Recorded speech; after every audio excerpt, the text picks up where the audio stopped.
মালয়েশিয়ায় নতুন করে বিদেশি শ্রমিক নিয়োগ বন্ধ করে কর্মসংস্থানে আগ্রহী সব বিদেশিকে খাত ভিত্তিক ই-কার্ড ব্যবস্থার আওতায় নিবন্ধনের জন্য একটি কর্মসূচি প্রণয়নের সুপারিশ করেছে ইয়ায়াসান কেপ্রি হাতিনান কমিউনিটি মালয়েশিয়া নামে একটি বেসরকারি সংস্থা। সংস্থাটির চেয়ারম্যান দাতুশ্রী হালিম ইসাক বলেন, অনুমতি ছাড়া অবৈধভাবে অবস্থানরত সব বিদেশি শ্রমিককে ই-কার্ড ব্যবস্থায় নিবন্ধনের মাধ্যমে সাধারণ ক্ষমা দেওয়া হোক।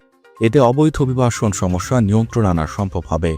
নতুন করে বিদেশি কর্মী নিয়োগের বদলে দেশে থাকা অবৈধ বিদেশি শ্রমিকদের নিবন্ধনের মাধ্যমে সাধারণ ক্ষমা ঘোষণা করে কাজে নিযুক্ত করা হোক। তিনি বলেন, অবৈধভাবে বিদেশি নাগরিকদের প্রবেশ, যার মধ্যে শরণার্থী এবং আশ্রয় প্রার্থীরা রয়েছেন, মালয়েশিয়াকে বিদেশিদের জন্য জমায়েত স্থল পরিণত করার ঝুঁকি তৈরি করছে। এর ফলে সামাজিক ও সাংস্কৃতিক প্রভাবের পাশাপাশি সংক্রামক রোগ ছড়িয়ে পড়ার আশঙ্কা রয়েছে, যা স্থানীয় জনগণের জন্য হুমকি হতে পারে।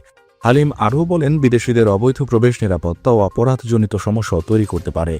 মানব পাচার, চোরাচালান সহ নানা অপরাধে কেউ কেউ দালাল হিসেবে সিন্ডিকেটের সঙ্গে জড়িয়ে পড়ছে। এ পরিস্থিতি মোকাবেলায় সীমান্ত নিয়ন্ত্রণ জোরদার, অভিবাসন ব্যবস্থার উন্নয়ন এবং একটি ন্যায্য ও সমন্বিত সমাধান প্রয়োজন। তিনি জানান, যোগ্য প্রবাসীদের জন্য বৈধতার পথে ফেরার সুযোগ এবং আন্তর্জাতিক সহযোগিতা এই সমস্যা সমাধানে গুরুত্বপূর্ণ ভূমিকা রাখতে পারে। একই সঙ্গে অবৈধ প্রবাসীদের সংখ্যা বাড়লে স্বাস্থ্যসেবা, শিক্ষা এবং আবাসনের মতো সামাজিক খাতে অতিরিক্ত চাপ সৃষ্টি হবে, যা স্থানীয় জনগণের জন্য পর্যাপ্ত সেবা নিশ্চিত করার ক্ষেত্রে সরকারের সক্ষমতাকে দুর্বল করতে পারে।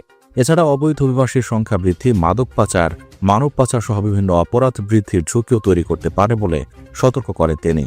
হালিম বলেন, অনেক নিয়োগকর্তা শ্রমিকের প্রয়োজন মেটাতে অনুমোদনের জটিলতায় পড়ায় অবৈধ শ্রমিক নিয়োগে বাধ্য হচ্ছেন, যা সমস্যাকে আরও জটিল করে তুলছে।